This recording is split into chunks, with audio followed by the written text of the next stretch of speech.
अस्सलाम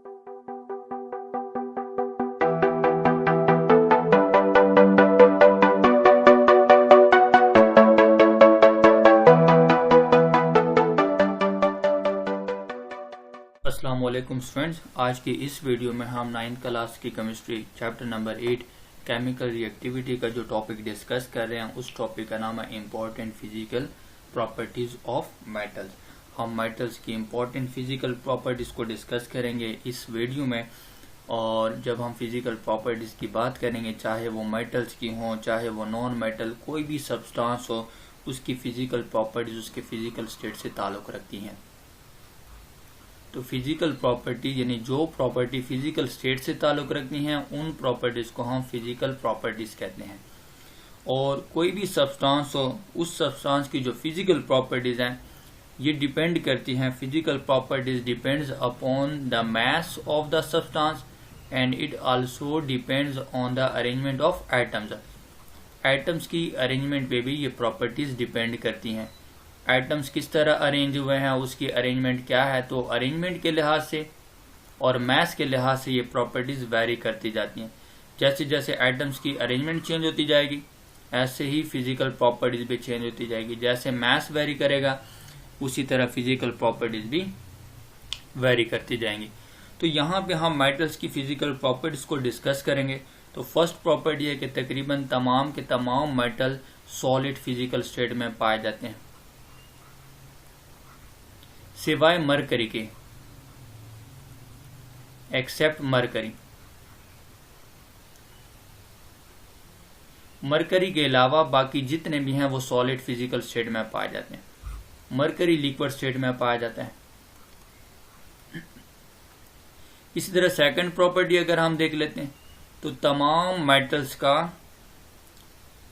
they have high melting and boiling points. Metals का boiling point भी क्या होता है, ज्यादा होता है, high boiling point and high melting point. इधर इसका मेल्टिंग पॉइंट भी ज्यादा होता है। मेल्टिंग पॉइंट किसे कहते हैं और बॉइलिंग पॉइंट किसे कहते हैं? जब हम किसी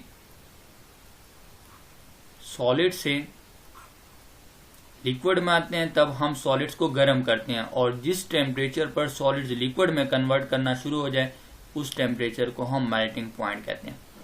और जब हम लिक्विड्स को गर्म करते हैं तो ये लिक्विड्स किसमें, गैस में आना शुरू कर देते हैं और जिस टेम्परेचर पर लिक्विड गैस में आना शुरू करे उस टेम्परेचर को हम बॉइलिंग पॉइंट कहते हैं। मेटल्स का मेल्टिंग पॉइंट और बॉइलिंग पॉइंट ज्यादा इसलिए होता है क्योंकि इनमें स्ट्रॉन्ग मेटालिक बॉन्ड पाए जाते हैं। स्ट्रॉन्ग मेटालिक बॉन्ड पाए जाते हैं।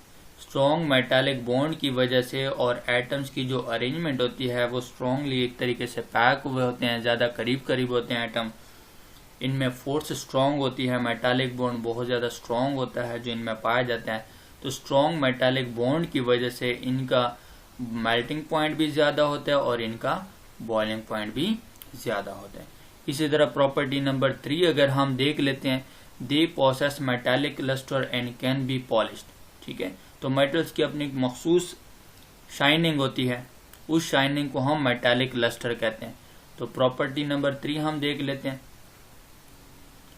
Metallic lustre.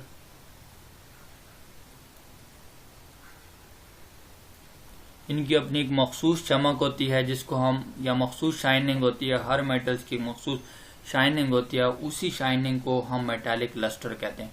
और हम इसको पॉलिश भी कर सकते हैं। पॉलिश करने से मुराद ये कि अगर इसकी सरफेस धुंधला जाए, ठीक है, ये इसकी चमक दमक खत्म हो जाए, तब हम उसकी सरफेस को किसी और चीज से या रगड़ने की वजह से वो सरफेस जो ऊपर ऑक्साइड्स की लेयर वगैरह बन जाती है, वो ऑक्साइड्स की लेयर हटने के बाद ये दोबारा चमकीली हो जाती है मेटल, तभी हम कह सकते हैं कि हम इसको पॉलिश भी कर सकते हैं और दोबारा फिर हम इसकी जो मेटालिक लस्टर है उसको वापस ला सकते हैं।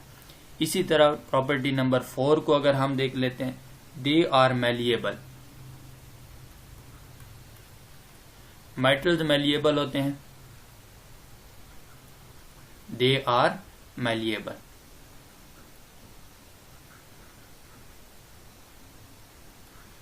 मैलिएबल कौन सी प्रॉपर्टीज होती है? मैलिएबल का मतलब है can be hammered into sheets.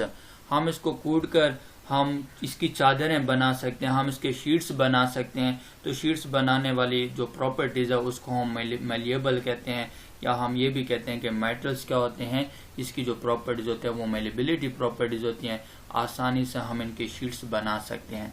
इसी तरह मेटल्स डक्टाइल भी होते हैं, they are malleable and ductile.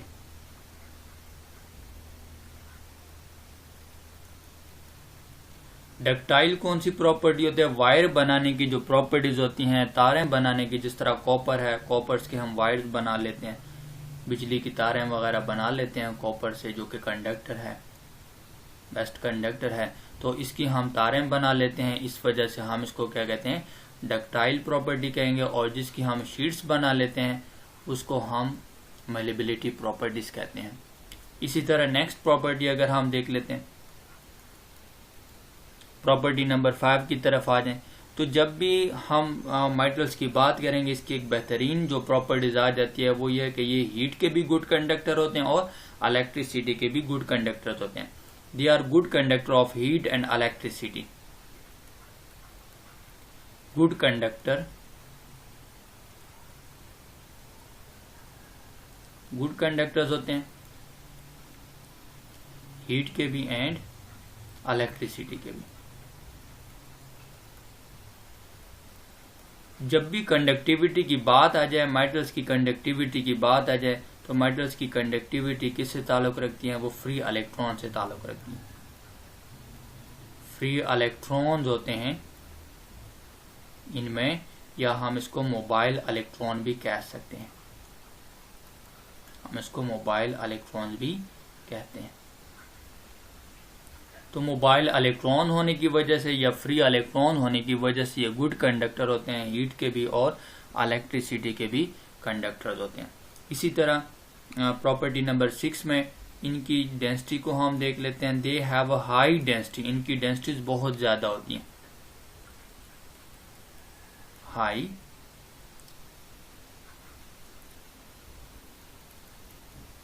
Densities, इनकी डेंसिटीज बहुत ज्यादा होती हैं। तो जब हम डेंसिटीज की बात करेंगे तो डेंसिटीज का अगर हम डेंसिटी को देख लेते हैं, डेंसिटी किस चीज पे डिपेंड करती है? मास और वॉल्यूम पे डिपेंड करती है। अब हम यहाँ पे देखते हैं कि जो मास और वॉल्यूम का रिलेशनशिप है, डेंसिटी का ताल्लुक मास से है और वॉल्यूम से है, यानी डेंसिटी डिपेंड करती है मास पर और वॉल्यूम पर। जैसे जैसे मास बढ़ेगा तो डेंसिटी बढ़ेगी। तो डेंसिटी का जो रिलेशनशिप है मास के साथ वो डायरेक्ट रिलेशनशिप है। मास बढ़ने की वजह से डेंसिटी बढ़ेगी और मास कम होने की वजह से डेंसिटी कम होती जाएगी। इसी तरह डेंसिटी का जो वॉल्यूम के साथ रिलेशनशिप है, डेंसिटी का वॉल्यूम के साथ इनवर्स रिलेशनशिप है, यानी वॉल्यूम जितना कम होगा, जो चीज जिसके एटम, जिस सब्सटेंस के मॉलिक्यूल्स या एटम्स या आयन जितने करीब होंगे, दो पार्टिकल्स के बीच में जितना डिस्टेंस कम होगा उसकी डेंसिटी उतनी ही ज्यादा होगी, और दो पार्टिकल्स के बीच में डिस्टेंस जितना ज्यादा होगा उसकी डेंसिटी उतनी ही कम होगी। यानी यहाँ पे वॉल्यूम मतलब का ये पैकिंग पे डिपेंड करता है कि अगर मॉलिक्यूल्स की पैकिंग, एटम्स की पैकिंग बहुत ज्यादा मजबूती से हुई है, बहुत ज्यादा स्ट्रांगली वो पैक हुए हैं, तो उसकी डेंसिटी ज्यादा होगी और वो कम वॉल्यूम घेरेंगे। जो चीज कम जगह घेरेगी तो उसकी डेंसिटी ज्यादा होगी, और जो चीज ज्यादा जगह घेरेगी उसकी डेंसिटी कम होगी। यानी ये एटम्स की पैकिंग पे डिपेंड करते हैं। जिस तरह ये पार्टिकल्स हैं दो, इनमें इतना ज्यादा डिस्टेंस है, और अगर मैं इसका कंपैरिजन करूं इससे, तो इनमें इतना डिस्टेंस है, और फिर ये वाले आ जाते हैं। जैसे जैसे हम देख रहे हैं हम डिस्टेंस मैं कम कर रहा हूं, इसकी डेंसिटी लो है, कम है, क्योंकि इसमें पार्टिकल्स के बीच में डिस्टेंस ज्यादा है, तो इसका वॉल्यूम क्या होगा? ज्यादा होगा। इसी तरह अगर हम इसकी बात करेंगे, इसकी डेंसिटी हाई है। क्यों हाई है? क्योंकि इसमें पार्टिकल्स के बीच में डिस्टेंस बहुत कम है, ये बहुत ज्यादा करीब है।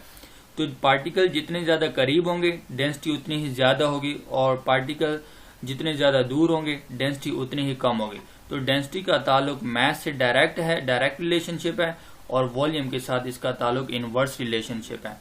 मास अगर ज्यादा होगा और वॉल्यूम कम होगा तो डेंसिटी ज्यादा होगी। मास अगर कम होगा और वॉल्यूम ज्यादा हो तो डेंसिटी कम होगी। इसी तरह जो मेटल्स हैं, मेटल में स्ट्रॉन्ग मेटालिक बॉन्ड पाया जाता है और इनके एटम्स करीब करीब होते हैं, जिसकी वजह से इनकी डेंसिटी ज्यादा होती है, ये स्ट्रॉन्गली पैक होते हैं। इसी तरह नेक्स्ट जो प्रॉपर्टी आ जाती है, प्रॉपर्टी नंबर 7 है, दे आर हार्ड। ये सारे के सारे हार्ड होते हैं, मजबूत होते हैं, सख्त होते हैं, ये सारे के सारे सख्त होते हैं एक्सेप्ट सोडियम एंड पोटाशियम, सिवाय सोडियम और पोटाशियम, सोडियम और पोटाशियम को छोड़ के, क्योंकि सोडियम और पोटाशियम सॉफ्ट होते हैं, नरम होते हैं, हम उसको छुरी से चाकू से काट सकते हैं। Sodium except sodium and potassium, sodium और पोटाशियम को छोड़ के बाकी सारे हार्ड होते हैं, ये सॉफ्ट होते हैं। ये क्या होते हैं? ये दोनों ये तकरीबन सॉफ्ट होते हैं, हम इसको छुरे से या चाकू से काट सकते हैं। ये चंद फिजिकल प्रॉपर्टीज थी, इंपॉर्टेंट फिजिकल प्रॉपर्टीज थी जो हमने मेटल्स की डिस्कस की हैं। बाकी इंशाल्लाह हम नेक्स्ट टॉपिक नेक्स्ट वीडियो में पढ़ लेंगे, नेक्स्ट लेक्चर कर लेंगे। अपना ख्याल रखिएगा। अल्लाह हाफिज।